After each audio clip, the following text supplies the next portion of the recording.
Olá, queridos. Nós vamos fazer a nossa devocional baseado em Efésios capítulo 5, versículo 15 e 16, onde diz: Portanto, vede prudentemente como andais, não como nécios, mas como sábios, remindo o tempo, porquanto os dias são maus.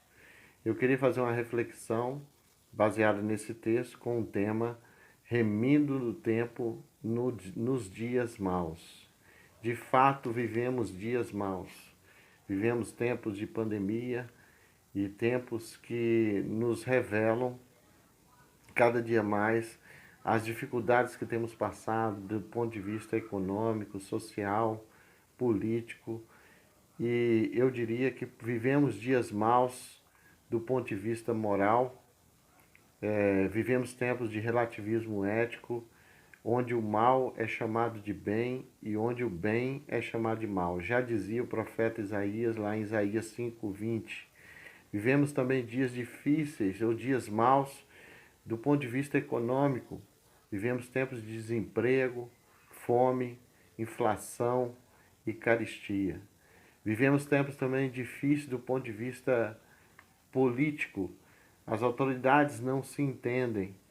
Ao invés de proteger o seu povo, estão estabelecendo atos ditatoriais e roubando a liberdade do povo, além de se beneficiar a si mesmos com corrupção, tirando do povo assistência médica e também tirando deles, consequentemente, a saúde e, quem sabe, também, e acaba acontecendo, a própria, tirando a própria vida.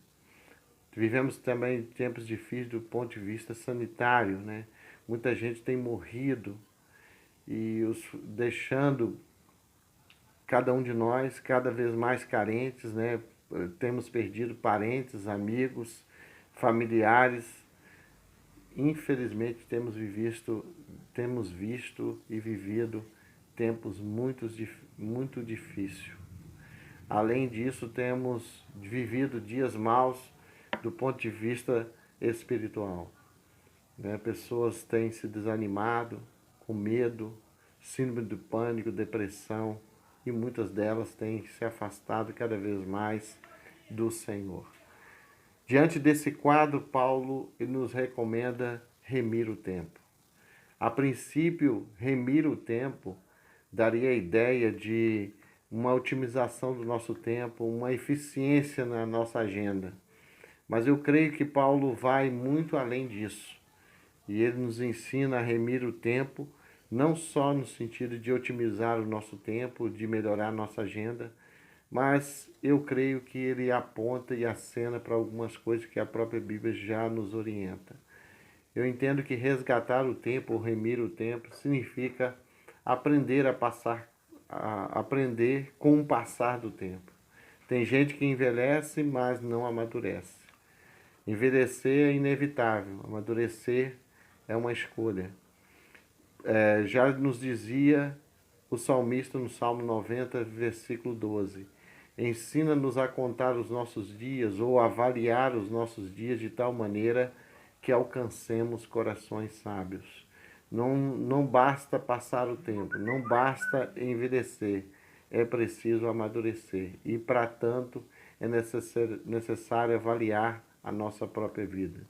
Em segundo lugar, aprendemos com a própria Bíblia que devemos olhar o tempo que estamos vivendo na perspectiva da eternidade. Daí o autor do livro de Eclesiastes dizer: tudo é vaidade. Claro que ele não estava dizendo que era vaidade pessoal, ou vaidade no sentido estético, mas a palavra vaidade significa vazio, transitoriedade. Tudo passa, nada é permanente. E a gente tem que ter essa consciência, olhar a vida do ponto de vista da eternidade. Em terceiro lugar, devemos resgatar o tempo no sentido de perceber as oportunidades históricas. Mardoqueu, quando estava com a sua sobrinha Esther e o povo estava na iminência de um extermínio, Mardoqueu diz para ela: será que não foi para esse momento que vieste? Então veja, há momentos na nossa vida que são oportunidades únicas, apesar da tragédia, das dificuldades, das lutas. Talvez seja a oportunidade de tomarmos decisões, seja a oportunidade de crescermos, seja a oportunidade de amadurecermos. Então não perca de vista a pertinência histórica do momento que estamos vivendo. Em quarto lugar e último, esse momento, esses dias maus, são momentos também para resgatarmos o tempo no sentido de ter consciência da nossa missão existencial. Jesus muitas vezes usava a expressão é a minha hora, não é a minha hora. Claro que não era a hora do relógio, é a hora existencial, a hora e o momento certo, amadurecido, para tomar uma decisão no sentido de realizar uma missão. Por isso, Jesus tinha consciência da sua identidade e da sua missão existencial. Por isso, muitas vezes ele disse: eu sou a luz do mundo. Quem crê em mim não viverá nas trevas, mas terá a luz da vida. Também ele diz: eu sou o pão. Quem come da minha carne nunca mais terá fome. Jesus tinha essa consciência e nós também devemos ter. Por isso, devemos perceber qual é a nossa missão aqui na Terra. Então, vivemos dias maus, sim, mas que esses dias maus sirvam para aprendermos com o passar do tempo. Que esses dias maus sirvam para a gente avaliar nossa própria vida na perspectiva da eternidade. Que esses dias maus sirvam para termos uma percepção da nossa oportunidade histórica. Que esses dias maus nos leve a ter consciência da nossa missão existencial. E que Deus nos abençoe. Amém.